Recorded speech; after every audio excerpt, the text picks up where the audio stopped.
Yo, what it do, YouTube? It is your boy Marcus. We're back with another video. Today is the day we talk predictions. It is a preview video of one of the hardest games of the schedule. Buffalo Bills versus Indianapolis Colts. It's going to be tough. Week 1 of episodes of Hard Knocks already dropped. If you haven't seen it, go check it out. But this is going to be an ultimate test for the Indianapolis Colts. Now, we know our record versus good teams is not good. It's not. But there's one thing you can take away from this. We've actually had success on offense in the beginning of the game against good teams. The Baltimore game, for example, before the defense disappeared, the offense looked very solid at the beginning of that game. And that's pretty much one of those things we're going to need against a team like Buffalo. We're going to have to start off hot. And unfortunately, it always ends terribly with the Colts. But this game, we will have to be good the whole game in order to win this. We have to be good from the first quarter to the fourth. We cannot go dry in the third and fourth quarter because the Bills will put up points. Simple as that. Now, there's this little side gut feeling I hear at the bottom for the Bills because they just play good football. Besides them losing to the Jaguars, in which the Jaguars pretty much played their Super Bowl, they played lights out. They held them to 9 points. But we know the Bills are gonna make some noise against us, including the weather permitting. We might have an advantage, we might not. It is what it is at the end of the day. But the Bills do have the best defense ranked in the NFL. The best defense. And this is going to be an ultimate test for the suspect offensive line we've been having all year. Can they hold up? They got a good linebacker core. Their secondary is good. They probably have the best secondary duo. Both safeties, they probably have the best in the NFL. The best safety duo. Simple as that. They ball hawks and they can tackle. Can't ask for more than that. They have a good edge rush. They have a good defensive line. They did good in the draft as well. So this is going to be an ultimate test for the offensive line and Carson Wentz himself. Can he pull it together? Now, we know the last time we played them was in the playoffs. Coach Frank Reich drew up some good game plans. Phillip Rivers did a pretty decent job. We just came down to the end of it. We got sold by a penalty by Kamoko Ture. And then there was a pass to Michael Pittman Jr. that didn't connect. We're not going to dwell on that. We have emerged Jonathan Taylor, who's going to pretty much eclipse Derrick Henry and become the best running back in the NFL yards-wise. Yards-wise. We still know Derrick Henry's a dog. This is no knock on Derrick Henry. But Jonathan Taylor's going to eclipse that. I think he just needs like a yard or something. But if we can run the football on this team, we are going to be in for a good showdown at 1 o'clock. Another thing. We have more team sacks than the Buffalo Bills.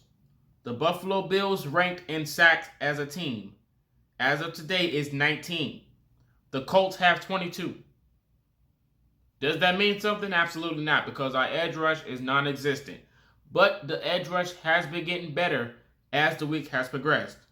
Now you know there's the casuals that go, well, culture shock, you guys edge rush only show up when you play bad teams. Well, that's actually a good thing. Because we need them to show up in general because they never showed up at all at the beginning. Kwity Paye has emerged.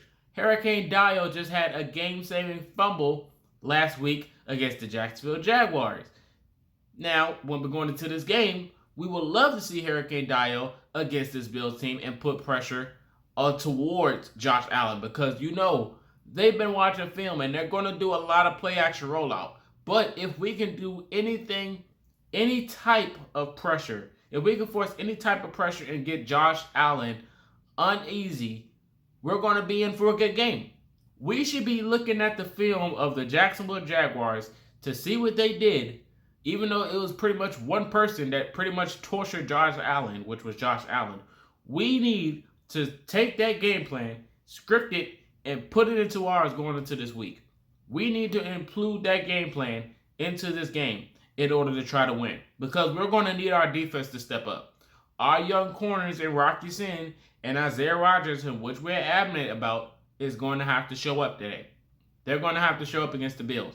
Xavier Rose has been in practice, even though we don't want that. It's good to see he's healthy. This is going to be another test for Xavier Rose. Like I said in the last video, I would love for Xavier Rose to drop down in reps. If he can go guard somebody else that's not Stephon Diggs, put a person on Diggs that's fast enough. Even though we know Diggs is a good route technician, I would like a person that can keep up with him. That will be the goal. More about this number one defense in the Bills. Let's keep it going. So, like I said, the sacks isn't there. Interceptions. The Bills are the best team in overall interceptions earned. They have 15 in total. Now, some of you may say, oh, Trayvon Diggs. What about the Cowboys? They have 14. I'm looking at it. They have 14, and the Bills have 15. Forced fumbles. The Colts are the third best team to force fumbles. Now, a lot of those are credit to the punch-out from Darius Leonard. But other players, including Hurricane Dial, have forced fumbles. The Bills are number 9. This is why they're so good, because they can do pretty much everything. We have to hit on all cylinders. Pass deflections. The Bills are number 4 in pass deflections. The Colts are 18. Not good enough. But like I said, they are led by a good, promising quarterback in Josh Allen. Run game is pretty elite. They don't have a star player, but they do pretty freaking good at it. You know, Josh Allen, I think he has like 300 rushing yards. He's like second in rushing on their team behind the starter. And their third string, the third runner behind Josh Allen, I think he has like 2 something in rushing. So they can run the football. They can run the football. That's no question. We do pretty good at stopping the run, so I'm not really worried about that. The one thing I am worried about is the defense on play action rollouts. The bootlegs, the rollouts. We know Josh Allen is mobile. That could be a long day for us. I'm worried about Carson Wentz. Is he going to show up? This is a good game, and this can definitely show a lot. He knows we have to win.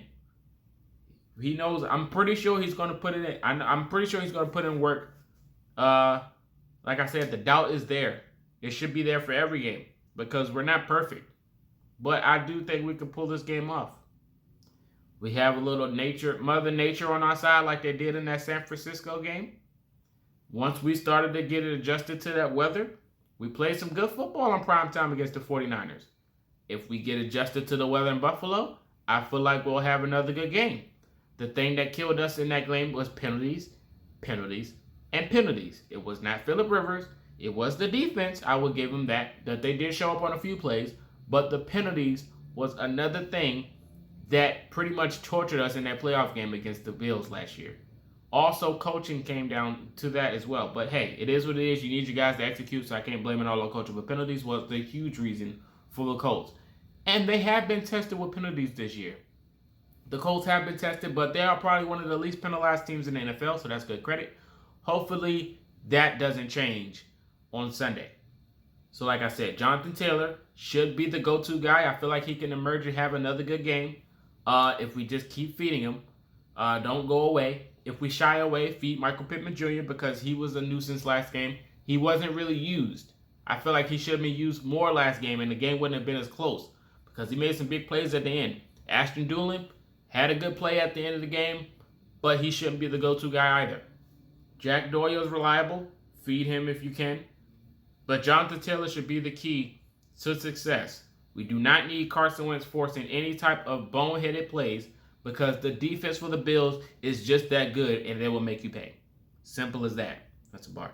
That is simple as that. They will make you pay. The Bills will make you pay if you do some boneheaded activity. Carson Wentz knows. Coach Frank Wright knows. The left-handed passes are game adjustments. They're not scripted plays. Carson Wentz does that on the fly, so does Patrick Mahomes. Even though Mahomes gets praised for doing it, but when Carson Wentz does it, he gets slandered. That's the media. It is what it is at the end of the day. But like I said, we all know what's at stake here. The Colts have to win this game.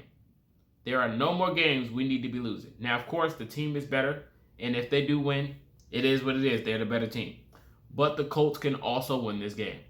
They just have to make less mistakes. Simple as that. If the Colts make less mistakes, we're going to be in for a good game. Score prediction, I'm going to end it off here. The Colts, if they were to win this game, the score prediction would be 24-17.